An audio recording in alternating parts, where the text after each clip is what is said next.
এদেশের মানুষের অন্যায়টা কি আমি বুঝতে চাই আজকে। তারা একটি ভোটাধিকার চায়, নিরপেক্ষ আমি ভোট দিতে চায়। আমার ভোট আমি যাকে খুশি তাকে দিব। আপনি বাধা দিবার কে?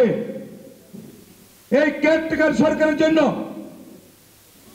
100 কতদিন হরতাল করেছে আওয়ামী লীগ, কত বাস পুড়িয়েছে, কত মানুষ হত্যা করেছে, সচিবালয়ের কত কর্মকর্তাকে বিবস্ত্র করেছে প্রেস ক্লাবের সামনে। ইতিহাস আজকে বাংলা বলে গেছে। কথা কথা কেয়ারটেকার আসবে না কেন?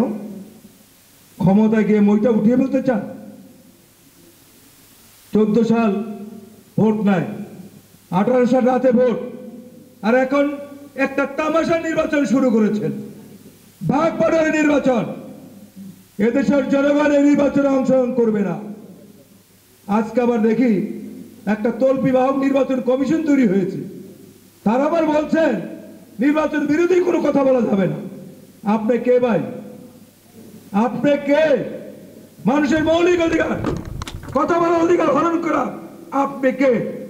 আজ কাটাই যদি বুদ্ধিজীবীদের হত্যাকে মূল্যায়ন করতে চায়, তারা আসুন গণতন্ত্র পুনরুদ্ধারের জন্য, মানুষের কথা বলার অধিকার প্রতিষ্ঠার জন্য, ন্যায় বিচার প্রতিষ্ঠার জন্য আমরা আন্দোলন সংগ্রামের মধ্য দিয়ে এই প্রতিবাদকে বিদায় করি। তাহলেই বাংলাদেশের মানুষ তার বুদ্ধিজীবী হত্যার সমুচিত জবাব দিতে পারে। বন্ধু, যদি সমুচিত জবাব দিতে চাই, আন্দোলনের কোনো বিকল্প নাই, সংগ্রামের কোনো বিকল্প নাই। ভয় ভীতি উপেক্ষা করে সকলে মানুষকে আজকে দ্রব্যমূল্যের উদ্যোগতি, পেঁয়াজের কেজি 200 টাকা বাংলাদেশে ভাবা যায়? কোনো কথা নাই, বার্তা নাই, খালি নির্বাচন। উন্নয়ন কিসের উন্নয়ন করেছেন আপনি? ঢাকা শহর রাস্তাঘাটে কোনো কার্পেটিং নাই। উন্নয়ন কয়েকটা ফ্লাইওভার করলে উন্নয়ন হয়ে গেল?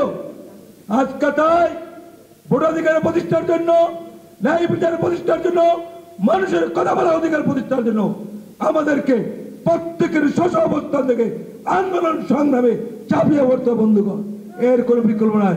যতক্ষণ পর্যন্ত না গণতন্ত্র প্রতিষ্ঠা হবে, যতক্ষণ পর্যন্ত না ভোটাধিকার প্রতিষ্ঠা হবে, যতক্ষণ পর্যন্ত না সাংবাদিক বুদ্ধিজীবী হত্যার বিচার হবে, ততক্ষণ আমাদের আন্দোলন চলবে, চলতেই থাকবে এবং আমরা চালিয়ে। বন্ধুগণ, এই বুদ্ধিজীবীরা কি এমন একটি বাংলাদেশ বিনির্মাণের জন্য আত্মত্যাগ করেছিলেন যে বাংলাদেশে মানুষের ভোটের অধিকার থাকবে না, মানুষের কথা বলার অধিকার থাকবে না, মানুষের ন্যায় বিচার পাবার অধিকার থাকবে না? আজকে বাংলাদেশে এই 15 বছরে 59 জন সাংবাদিককে হত্যা করা হয়েছে।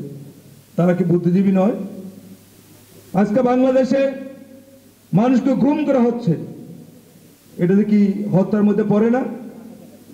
আজকে ভাইকে না পেলে মাকে ধরে নিয়ে যাচ্ছে, স্বামীকে না পেলে স্ত্রীকে নিয়ে যাচ্ছে, ছেলেকে না পেলে বাবাকে নিয়ে যাচ্ছে ধরে।